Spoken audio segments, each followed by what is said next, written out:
isang gabi at nais daw ng mga doktor na matiyak na wala na siyang lagnat bago isinagawa ang operasyon. Sa ngayon ay nakasuot pa rin daw ang dating Pangulo ng halo vest para maiwasan ang paggalaw ng kanyang cervical spine.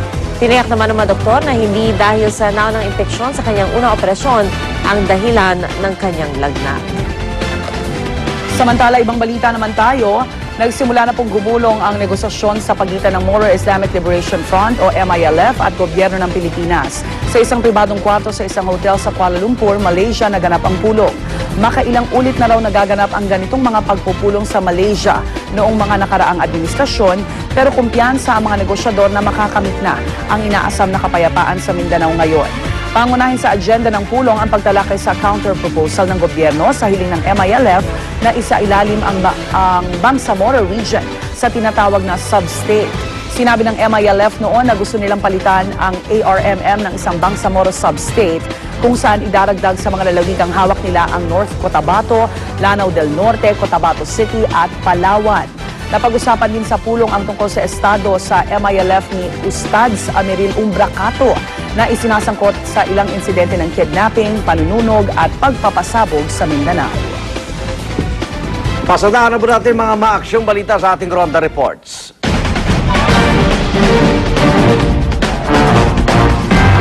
Sugatan ng isang driver ng AUV matapos sumalpo ang kanyang minamaneo sa isang poste sa Katipunan flyover sa Quezon City. Ayon sa driver, nakaidlip raw siya. Dahilan kung bakit siya na-aksidente. Yan po ang Ronda Report ni Maria Ausente. Maria, good morning!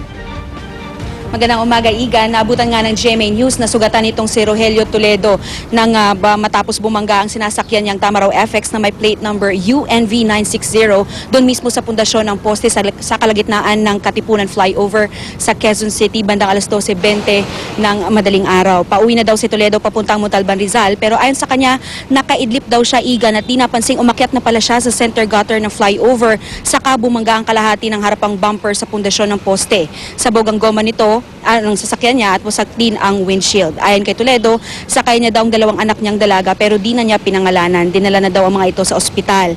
Sabi ng MMDA naman, Igan, self-accident ito, for safekeeping daw muna yung sasakyan ni Toledo. Pero hahanapin pa daw nila yung dalawang pasahero upang kumpirmahin ng kaanak ito ni Toledo. Wala daw kasi itong liability sakaling kamag-anak niya yung kasama niyang mga pasahero. Wala din daw kasing nasirang government property. Igan? Okay, maraming salamat, Maria Ausente. Balitang sports na po tayo. Philippine team wagi kontra Amerika. Hi! We're winners! Kontra Amerika to sa Homeless World Cup.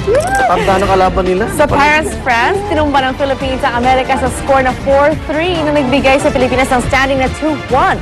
Bago kasi ang laro yun, at nagtagumpay rin ang mga Pinoy sa second game laban naman sa bansang Ghana sa score na 3-2. Ikinutuwa naman ni Coach Rudy Del Rosario ang pagiging agresibo ng kanyang mga player na tila nakapag-adjust na mula sa kanilang pagkatalo sa kanilang first game kontra sa bansang Slovenia. Yeah! Congratulations! Hindi pa referee yun, naka-yellow. Hindi. Galing. Lilit natin kung para saan tatak. Goal. Haba na Ay, Eiffel Tower nasa likod. Ang galing Number 13, no? Naikita talaga sa maikakanila na nasa France sila, di ba? Oo, ang laki ng Eiffel.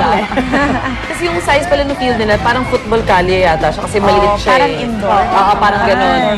Or futsal or whatever.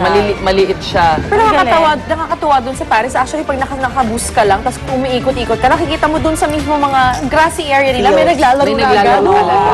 Ang ganda, ang galing talaga. Parang ano lang. Congratulations, Philippines! Parang welcome rotonda lang. Kita-kita yun. Billboard din sila, billboard. Doon naman patintero sa sasakyan lang ang ginagawa. Samantala, ito nakatakda naman tumulak papuntang China ang Philippine National Rugby Union Team o ang Volcanoes sa Biyernes para lumaban sa gaganaping 2011 Shanghai Sevens kung saan magtitipon-tipon ang pinakamagagaling na rugby team sa Asia. Puspusan na ang kanilang paghahanda at training para dito. Umaasa naman ang koponan na makapasok sa top 6 sa torneyong ito upang maabot ang pinapangarap ng Hong Kong Sevens kung saan maghaharap-harap naman ang mga pinakamagagaling na team sa buong mundo. Good luck, guys. Support the volcanoes. Yes. Kakatuwa, iba-ibang sports na yung Oo nga Nabibigyan na rin finally ng Lahat attention ng field. sport. Hindi na lang boxing at basketball. Yehey. At balita naman sa China, kung saan ang mga panda nag-celebrate po ng kanilang birthday. Ipinagdiwang ng mga giant panda ang kanilang collective birthday sa isang panda base doon kung saan sila nakatira at inaalagaan.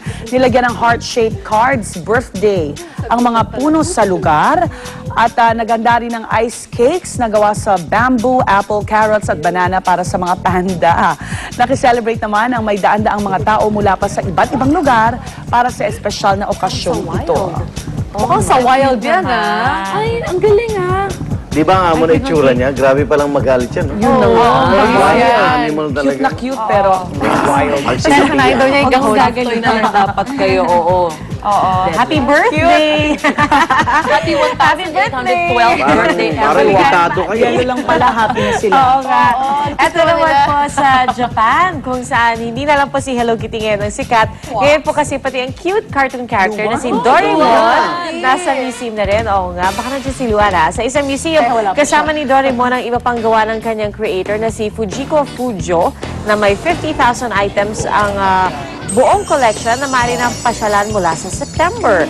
Bahagi na kasi ng kultura ng Japan si Doraemon na napiling cartoon cultural ambassador ng bansa noong 2008. Di ba nagpunta na siya ng unang hirit, si Doraemon? That's right. Oo. Sumayaw Alam mo, pa siya. gugulat nga ako. Yung Voltes pa hindi kilala. Voltron, kilala. Talaga?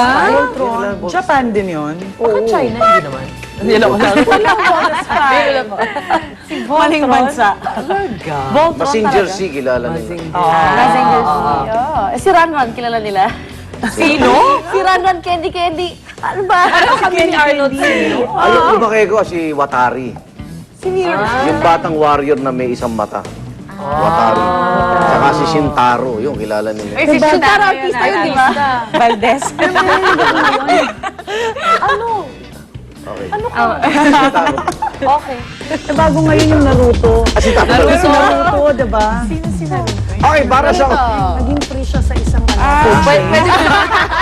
Pwede sa commercial lang tayo magkwentuhan. Para sa kompletong balita at impormasyon, tambay lang kayo sa paborito ng morning barkadahan. Walang balitang China, walang na-accident. Wala ngayon. Dito lamang sa... Unang Hirit! Unang hirit, unang hirit, unang hirit. Magugulat ka. Unang hirit, unang ka. Balitang dapat na malaman, impormasyong may pakinabang. Mga dapat unawain sa ating mga gawain. Mga dapat alaga. Kasama ninyo ang unang hirit at Celine